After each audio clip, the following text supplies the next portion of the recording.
Welcome to the Salmon Runs YouTube. Enjoy the video.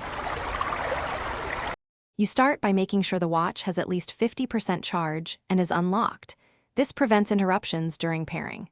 Once done, enable Bluetooth and location on your phone because Dailyfit uses both to discover devices.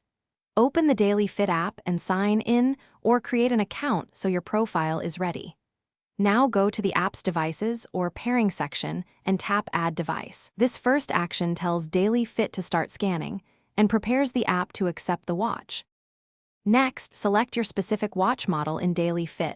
Choosing the exact model speeds up discovery and ensures compatible settings. When prompted, grant necessary permissions, access to sensors, notifications, and contacts, because the app needs them to sync health data and show alerts. Then confirm the pairing code displayed on both devices.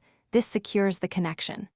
If syncing large data appears, make sure Wi-Fi or mobile data is stable so historical metrics transfer without interruption. Finally, customize sync preferences and choose a watch face so the device reflects your priorities. This ensures only the data you want transfers. Test core functions, heart rate reading, step count, and incoming notifications to verify live syncing. If something fails, restart the watch and phone, toggle Bluetooth off and on, then reattempt pairing. This clears transient connection errors. If problems persist, unpair and repair inside Dailyfit, because a fresh pairing often resolves corrupted profiles. Thanks for watching. Consider subscribing if we helped you.